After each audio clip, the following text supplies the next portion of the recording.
Some men die once, but Chief Dominic Obaseki, he died 3 times, once in flesh, then in silence, and finally, in legacy. Bourdillon Road was quiet that morning, not because of grief, but because grief had no seat in that mansion. They came in black, some in Teslas, some in silence, but none came to cry. They came to collect. 6 days had passed since the chief was lowered into Ikoyi's soil. But the real burial? It was happening today. Inside that mansion, air filtered, light moody. Chandeliers hung like judgment. Mahogany whispered money, and the family wore their pride like armor. Lady Shafi Obaseki, the widow, sat center, back straight, face still. Her silence louder than the jazz bleeding through the walls. Osaze leaned back beside her, cold, unmoved. Some called it strength, others calculation. And in the shadows, Shidiokoye, standing guard like a tombstone with eyes, watching, waiting. Then came the lawyer. Briefcase clicked, voice like parchment folded too many times. By request of the deceased, this is a private reading. Phones off, no recordings. N. He began with the usual. Legal breath, family nods. Lines written in ink, but meant to draw blood. Clause 1, real estate, to the immediate family. Clause 2, trusts and donations, a polished gesture. Clause 3, stocks, sealed accounts. Clause 4, the family business, left to Osaze, with board oversight, of course. Everything neat, predictable, too predictable. Then, a page flipped, a pause, the final clause. Clause 5, sealed provision, opened only upon confirmation of death. One additional beneficiary. The air cracked, chairs shifted, eyebrows twitched. Even the maid outside paused her steps. Her name is Ophelia, 29, nurse, Benin, born. He looked up. She inherits property, 25 million, and a letter, written by Chief Obaseki himself. Silence sharpened. The widow's hand gripped her pearls, not for beauty, but to keep from shaking. She turned, slow, deliberate. Did you know? Osaze didn't speak. He only shook his head, but something behind his eyes, something buried, twitched, and then all eyes turned to Chidi. But the fixer didn't move, didn't blink, didn't breathe. He only muttered, low, dry, final. He left the door open. The 5th clause was no longer just a line in a will. It was a warning, a whisper from the grave, and the beginning of a war. A war that didn't end at the funeral. Ophelia didn't ask for this. That morning, she was prepping syringes in Ward B of OSAS Clinic. Hair tied back, face calm, routine in her hands, oblivion in her heart. Her phone rang once, then again. Unknown number, unknown voice. Too formal to be a scam, too calm to be fake. Miss Ophelia Ehiamir, you've been named in a will. She laughed, short, dry, then hung up. But 20 minutes later, a black Prado eased outside her gate. 2 men inside, lawyers, no smiles, no explanations, only a letter and coordinates. That evening, she stood at the gates of the Obaseki mansion like a shadow that wasn't supposed to return. Her nurse scrubs, gone. In their place, borrowed heels, an unsure smile. Security asked her thrice if she was lost. She wasn't. She walked past marble, past chandeliers, past portraits of men who'd built silence into empire. The house didn't smell like power. It smelled like fear. Inside, Shafi stared at her. Not like a guest, not like a mistake, like a ghost with bad manners. Who sent you? No one. I was asked to come. Her voice, soft, unbothered, because she hadn't realized yet. She was in danger. The lawyer, same dry tone, repeated her name, her inheritance, the beachfront property, the cash, the sealed envelope. Ophelia took the envelope. Didn't open it. Not yet. Eyes followed her. Osazes from the side. Chidis from the shadows. They didn't know what she was, only that she was dangerous. That night, in a creaky motel near GRA, Ophelia sat beneath a flickering bulb, the envelope still sealed, her breath shallow. She opened it. It was handwritten. Ophelia, if you're reading this, then you already know. You don't belong in their world.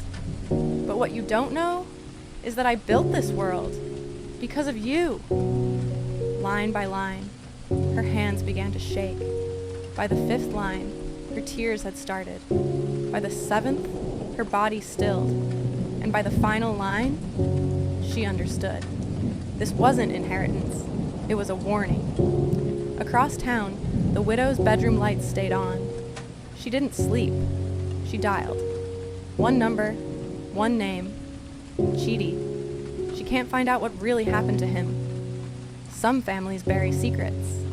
The Obasekis, they build kingdoms on them. Ophelia held the letter for 3 days. Didn't bathe without it. Didn't eat without it. Didn't sleep without it pressed to her chest. She read it until the ink whispered new meanings, until one line carved itself into her. I tried to protect you, the only way I knew how. But by the 4th day, curiosity rotted into hunger. She needed more than words. She returned to Benin. The house hadn't changed, but the silences inside, they had grown louder. Her mother's walls still held prayer. Picture frames dusted in memory, a Bible on the shelf, pages soft from years of hope, and in the corner, an old wooden chest. Ophelia knelt before it, like a priest before a confession box. Inside, a necklace she didn't recognize. A photo, creased, tired, her mother, standing beside a man whose face had been scratched out, and a cloth pouch. Inside, a gold pendant, carved with 3 interlocking lines, forming a broken circle. She froze. That same symbol was stamped faintly at the bottom of the chief's letter. She turned. Her mother was crying, not loud, not soft, but like something sacred had cracked. That man, he wasn't just your father, he was everybody's mistake. Before Ophelia could speak, a knock, not soft, not hurried, the kind of knock that said, I know you're in there. She opened the door. Chidi, suit, sunglasses, stillness. You opened it. You knew about me? I knew enough, but knowing doesn't mean understanding. He stepped inside, uninvited, unapologetic. The room, no longer hers. What did he leave you? Why do you care? Because you think this is about money, but the man you're chasing, he left you more than that. He dropped a USB drive on the table. Watch this when you're alone, and if you're smart, you'll burn it after. Then he turned, left. Ophelia stared at the drive, like it might breathe, because suddenly she realized something far worse than grief. Her father's greatest betrayal might not have been what he did while alive, but what he left behind to keep breathing through her. 6, it started with whispers, in churches, in clubs, in the air-conditioned halls of Banana Island. The name Ophelia Obaseki slipped into conversations like poison in a lover's cup. People didn't know who she was, but they were already told what to believe. Lady Shafi Obaseki, the widow, wasn't grieving. She was calculating. Her first call? To a journalist she once bailed out of prison. The second? A bishop who owed her a favor. By noon the next day, 2 things had gone viral. 1, a blog post titled, Gold Digger or Love Child. 2, a sermon clip thundering from a pulpit. These are the end times, when strangers claim inheritance in holy homes. Just like that, Ophelia became a scandal. But the widow wasn't finished. She called a closed-door meeting with the Obaseki Foundation Board, told them Ophelia's presence was a threat to donor confidence, called her an outsider, a fraud, a name with no roots. And the board? They listened. Because when Lady Shafi Obaseki spoke, men leaned in, if not for her words, then for fear of what followed them. Still, something shook her. That night, alone in her room, she opened a drawer hidden behind a wedding portrait. Inside, a worn letter, his handwriting, but not addressed to her, to him, a man she hadn't seen in 31 years. She whispered to the dark. She can't find out what really happened to him. Then she picked up the phone, dialed. "It's me. We have a problem." Meanwhile, Ophelia sat in a cramped cyber cafe in Benin, the air stale, the hum of old machines filling the silence between heartbeats. The USB drive trembled in her palm. She plugged it in. One file, no folder, just a name. Dominic, redeemed or damned. The screen flickered. Not her father's face, not Chidi's, someone else, young, angry, unblinking. Shucks. Every empire has a cleaner, and every cleaner has a breaking point. The image cut to grainy footage. Chidi Okoye, the fixer, a man whose shadow signed papers before ink ever touched them, who buried enemies with handshakes and erased names with phone calls. But since the will reading, something had changed. He stopped showing up at the foundation. His phone rang, but he let it ring. And when he did answer, he stared at the screen like it was counting down. One morning, jogging near the abandoned polo club, a black SUV slowed beside him. He didn't flinch. The window rolled down. A young man leaned out, sharp suit, sharper smirk. "Tell me, Mr. Fixer, how do you sleep at night, knowing what you did to become who you are?" Chidi kept jogging, but slower. Because that voice, it belonged to a name from the past, a name buried. The same year, the Obaseki Empire soared. Back home, Chidi opened a rusted briefcase, buried under floorboards, sealed with guilt. Inside, a blood-stained envelope, a photo, a man tied to a chair, and a voice recorder, labeled in shaky ink. "Last night, Dominic." He pressed play, the chief's voice, low, afraid. "If Ophelia ever finds this, it means I've finally paid." Chidi didn't finish the tape. Couldn't. His hands were shaking. That night, he met the widow in secret. "They're coming," he said. "She's not the problem anymore. It's what she'll uncover." Evelyn's eyes narrowed. "Handle it." But Chidi didn't move. "I'm not him. Not anymore." She smiled. Cold. Cruel. "Oh, Chidi. You were never him. You were mine." In Lagos, Osaze, still son, still skeptic, stood inside his father's old study. He cracked open a drive he'd stolen from the back of the safe. A small thing, but heavy, like it knew what it held. Encrypted. Until a single file unlocked. A video, grainy, no filters. Just the chief, his father, bare-faced, afraid. "If you're watching this, I'm already dead, and you don't know half of what I've done." Osaze didn't blink, didn't breathe, because this was not the man the world mourned. This was the ghost in the suit, the silence in the will, the father he never actually knew. The new clause in that will, it wasn't just paper. It was blood, and secrets, and betrayal, folded like origami, and across the city. Ophelia sat on the edge of a guest house bed, the chief's letter in her hand, its corners worn from too much truth. She had read it 5 times. Still, every word struck like a first wound. "You were never meant to be hidden, but they were afraid of you, afraid of what your name could mean." Outside, Lagos raged with thunder. Inside, her silence was louder. Just a week ago, she was a nurse with a borrowed surname. Now, every corridor whispered, Obaseki. Every glance carried questions. No one asked her anything. Until that morning.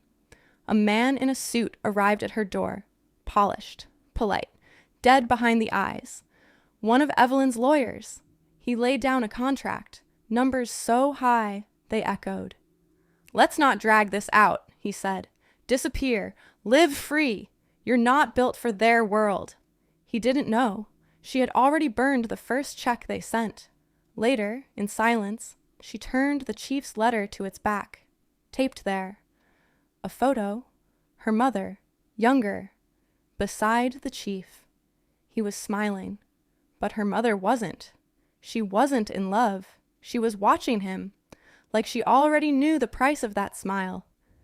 Ophelia picked up the phone, called the only woman who had ever told her the truth gently. Mama Chinyere. Was he my father? The silence stretched, tight as skin over bone. He was many things, but fatherhood? That's not what he gave you.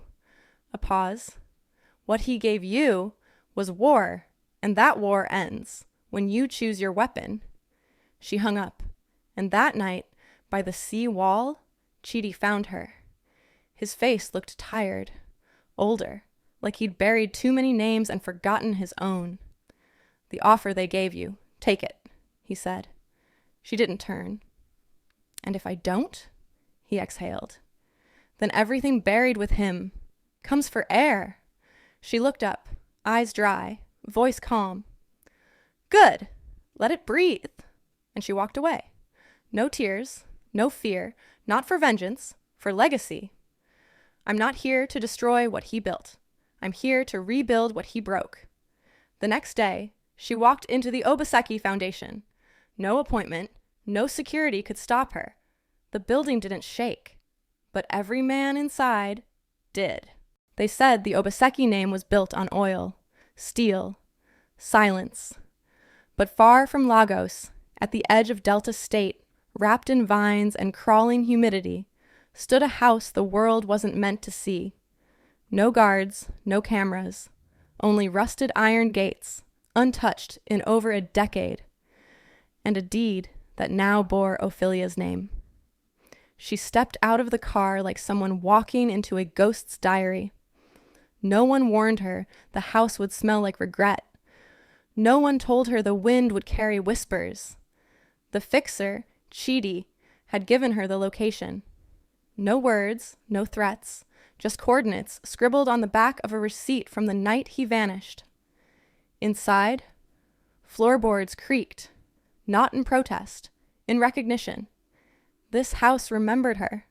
Photos lined the walls, the chief, with men in uniforms, some smiling, some now dead.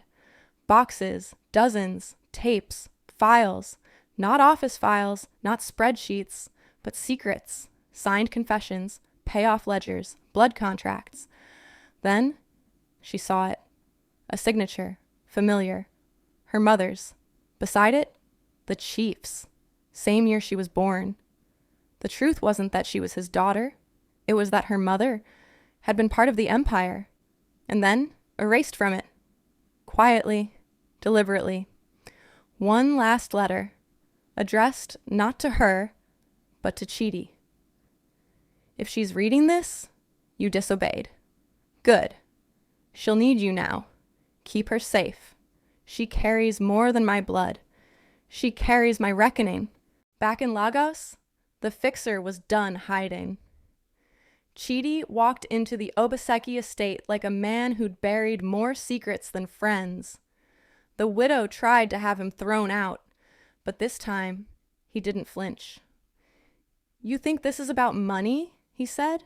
"You're still fighting for a kingdom that's already burning." Across the city, Osaze stood alone. The drive he'd found, finally unlocked. Surveillance footage, grainy, disturbing. It didn't show a peaceful death. It didn't show a natural passing. It showed his father, helped into that hospital bed, hands steadying him, a quiet needle, a silent choice. And suddenly, Ophelia didn't look like an intruder anymore. She looked like the only one telling the truth.